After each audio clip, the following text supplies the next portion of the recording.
So think of the irony of family, apostles not listening to family. So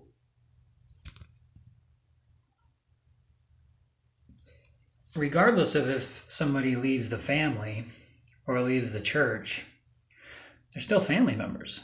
I mean, Mormons are supposed to believe in the prodigal son anyway, so it's like, and the funny thing about the prodigal son is a lot of people leave the church, but they don't leave the family. Like, they'll still be in the ward, they'll still interact with people. In the prodigal son, the son literally left the country. I think it uses the word country.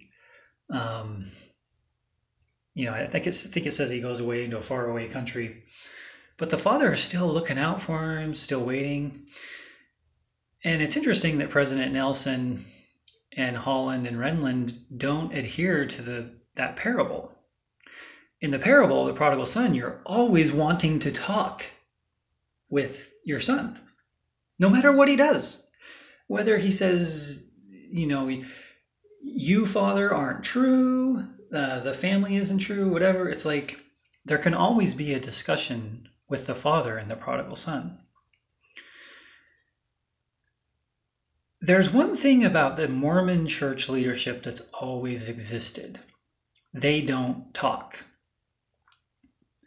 Mormon leadership doesn't have conversations. They don't talk with anybody. There's no dialogue. There literally is no dialogue, even with their own people. Now, those who are new to the church, you might not understand what I'm saying, but those that have been in the church for a long time, you know what I'm saying. You understand completely. There's only people in authority telling people below them what to do. That's it. That's church structure.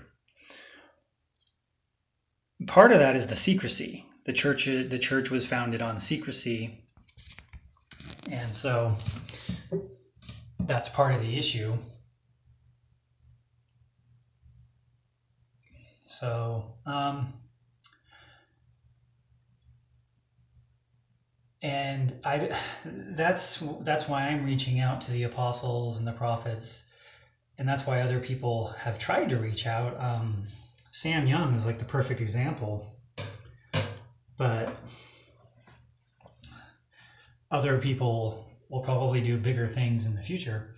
Sam Young was like camping out at Temple Square, and every day he was like, hey, President Oaks, hey, President.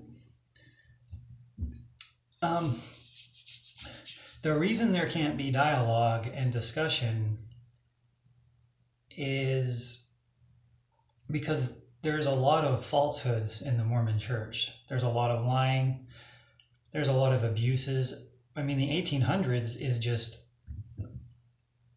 a continual, daily round of abuses towards women, towards everybody, really. And it's a great crime. The Mormon church is really just one big criminal enterprise, but it's not criminal it's not criminal in the sense of like with money or drugs or a mafia type of criminality. It's a criminality in the sense of authority over your heart and thoughts and feelings. And so it's this authority over your feelings, this authority telling you what to think about black people, telling you what to think about women. It's like we will tell you what to think about the afterlife and what you should do on Sundays and what you should do every day, how you should dress. So it's like, here's what you should do to go to heaven.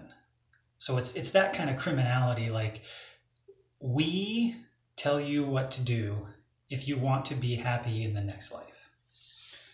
We'll tell you where to get married, how to get married, whether or not your parents can be at your marriage.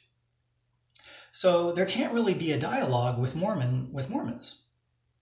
There can't really be a conversation. There can't really be, well, I guess there could be a dialogue. there can't be a dialogue where they are going to show any empathy or interest to change if need be.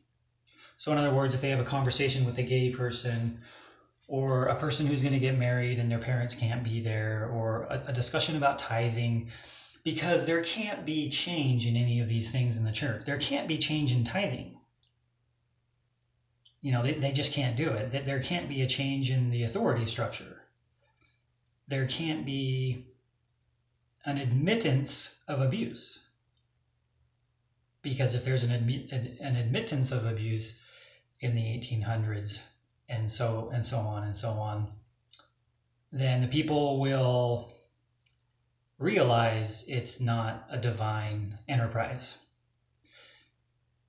Granted, there are some people who see the abuses and see the false teachings, and they can still rationalize that this is God's church.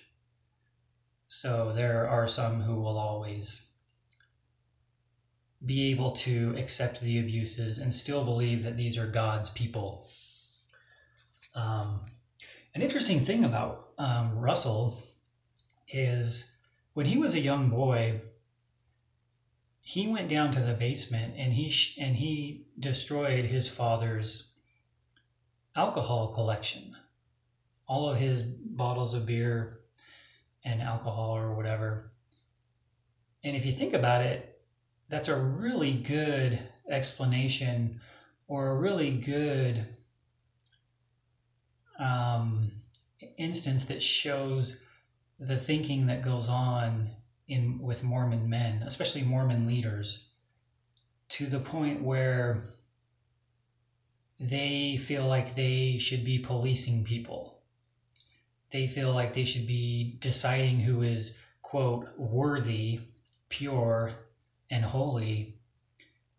Mormon men think that they have a right to tell people how to live, tell people what to drink, how to dress.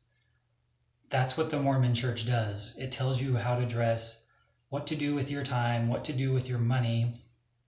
And when I say what to do with your time, like literally, if you're called as a bishop, you're literally told what to do on Saturdays and Sundays. And other days as well, but it's pretty crazy. So it's one big organization, one big family.